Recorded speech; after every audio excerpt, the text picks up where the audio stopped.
Hi, my name is Dr. Susan Brown. I'm a medical anthropologist and a nutritionist, and I direct the Center for Better Bones in East Syracuse, New York.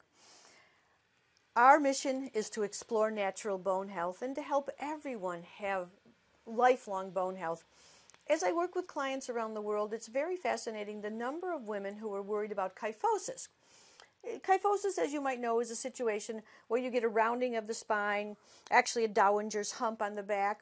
And I've had clients say, I'm terribly worried about my osteoporosis because I don't want to spend the rest of my life looking at the ground. And some people get so handicapped that they're actually looking down all the time. What's interesting, when I looked at the anthropological data and more directly the medical data, you see that you cannot predict who has spinal fractures, or in other words, who has severe osteoporosis by the degree of kyphosis. In other words, you can see a person who's very bent over. When they do the analysis, when they look at the x-rays, they say, gosh, I'll be darned, this person doesn't have osteoporosis. They do not have spinal fractures. It's not bone weakening and bone fractures that's causing that bending over. It is rather muscle strength and an improper alignment of bones.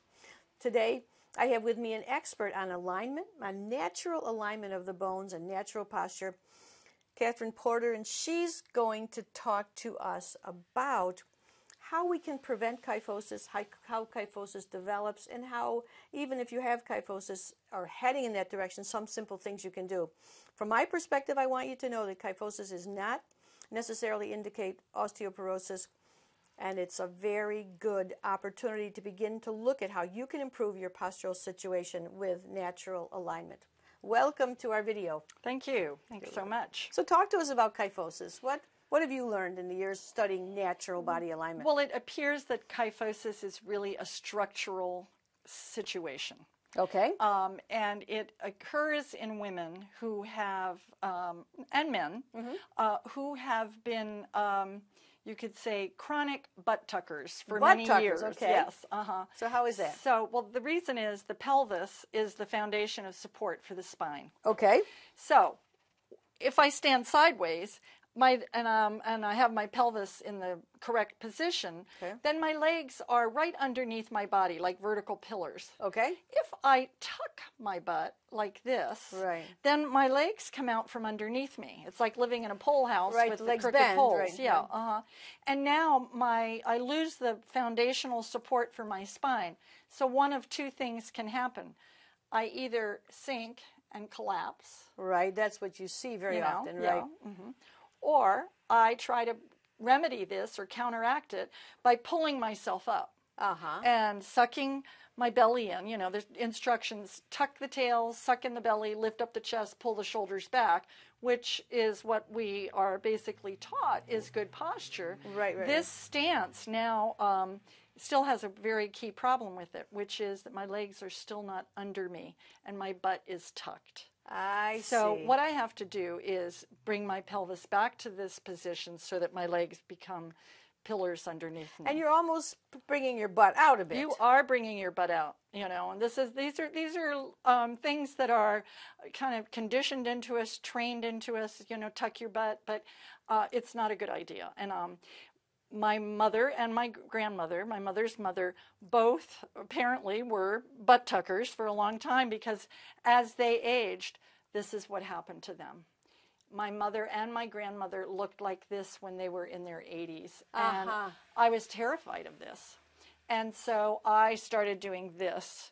And I got very involved in exercise routines and yoga and a lot of things that could have been helpful to me, except that I still had this very basic problem in my support in my pelvis. So, go ahead. So if women are thinking about kyphosis and avoiding kyphosis, one big element is to notice how you stand and notice that not only just to pull up high, but to work with the positioning of your pelvis to actually be able to put your butt back a little and your legs straight, sinking into the ground. So when I'm here, you can see that I've really shortened the front of my body. Right, you see so many people like this. And I probably, at this point, would almost need a cane, you know, to get by. Right. So this is, of course, what's so terrifying to people. And I can create this kind of kyphotic curve in my upper back when I do this. Here's, though, how I can undo this. Okay. By rotating my pelvis and bringing my legs right up underneath me. Now, at this point, I do not want to lengthen the front of my body because then I get this arch in my back. Right. So what I want to do instead is keep this foundation, rotate my rib cage as if it were a wheel rolling this way, lengthen up. My skull is a wheel turning this way. Right. I learn how to put my shoulders right on top of the rib cage. And now this is all flattened out and I'm supported by a nice long spine.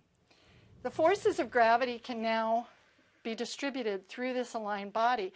And this is the posture that we see in men and women who age into their 70s, 80s, and beyond. Yes, and we can see some of these illustrations, we can see the vast difference when you have that plumb line, like you say. That's right. That direct alignment of the bones. This is the natural alignment of the human body, and it's designed to last for the decades of a whole lifetime. And so if you're concerned with kyphosis or you have the slightest thought about your posture, I suggest you look at the website.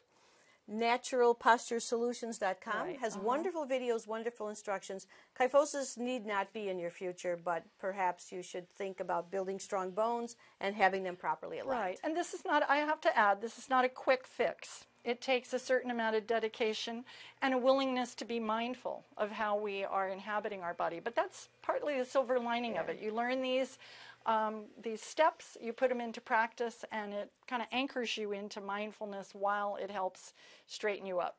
Yes, and it also it's preventative in the sense that if we begin young and at any age, we can pick up a few tips about aligning our body. That's right. Well, thank you very much. Thank you, Susan. My pleasure.